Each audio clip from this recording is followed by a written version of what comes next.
Jack মাটিতে পড়ে মরার নাটক করতে লাগলো। সে বিপদের আভাস পেয়েছিল। 1 সেকেন্ড পরেই একটি অদৃশ্য প্রাণী ধীরে ধীরে সামনে দৃশ্যমান হতে শুরু করলো।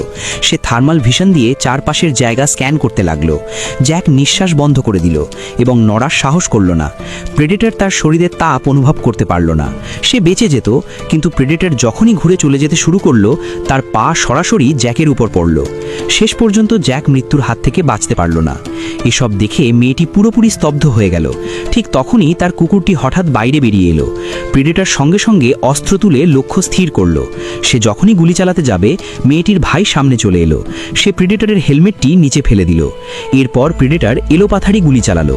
সবকটি গুলি গিয়ে সেই গাছে লাগলো যেখানে লেজার পয়েন্ট করছিল। তার ভাই ঘোড়ায় চড়ে প্রেডেটরকে উত্ত্যক্ত করতে লাগলো। প্রেডেটর রাগে ফেটে পড়ল। সে হেলমেট তুলে নিয়ে তার পিছনে ছুটল। তখনই মেয়েটি একটা ব্যাপার বুঝতে পারল। প্রেডেটর শুধুমাত্র সেখানেই আঘাত করতে পারে যেখানে তার লেজার নিশানা দেখায়। তার ভাই মারা পড়তে যাচ্ছিল। সে বন্দুক তুলে সামনে দৌড়ে গেল যাতে প্রেডেটরের নজর নিজের দিকে ঘোরাতে পারে।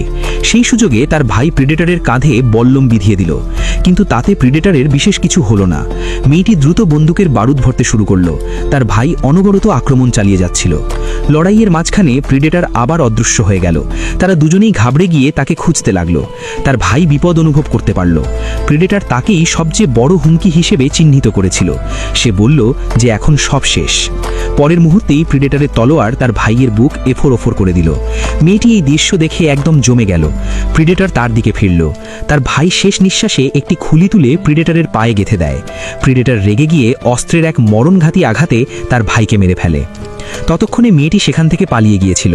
সে একটি ছোট ঝর্ণার কাছে পৌঁছল। তার ভাই মারা গেছে আর সে শপথ নিল এর বদলা নেওয়ার। রাত হলো। তার কুকুর তাকে খুঁজে বের করল। কুকুরের নজর হঠাৎ সামনের কিছুর ওপর পড়ল। মেয়েটি উকি দিয়ে দেখল সেই একই শিকারী যে তাকে বন্দি করে এনেছিল, সে নদীর পাড়ে হাত ধোয়ার কাজ করছে। মেয়েটি বন্দুক তুলে নিশানা করল, কিন্তু ট্রিগার টেপার আগে তার মাথায় এক দারুণ পরিকল্পনা এলো। ওই শিকারীকে সে চারা হিসেবে ব্যবহার করবে। শিকারী যখন জল খাচ্ছিল, সে পাথর দিয়ে তাকে অজ্ঞান করে দিল। যখন তার জ্ঞান ফিরল, সে দেখল তার এক পা নেই। তার বন্দুকটি কাছেই পড়েছিল। এটাই ছিল মেয়েটির পরিকল্পনা, রক্তের গন্ধ দিয়ে প্রেডেটরকে বাইরে বের করে আনা। সে নিজে একটি বিশেষ হলুদ ফুল খেলো, যা শরীরের তাপমাত্রা কমিয়ে দেয়। এর ফলে সে থার্মাল স্ক্যান থেকে নিজেকে লুকাতে সক্ষম হলো। প্রেডেটর শুধুমাত্র তাদেরই শিকার করে যাদের সে বিপদ মনে করে।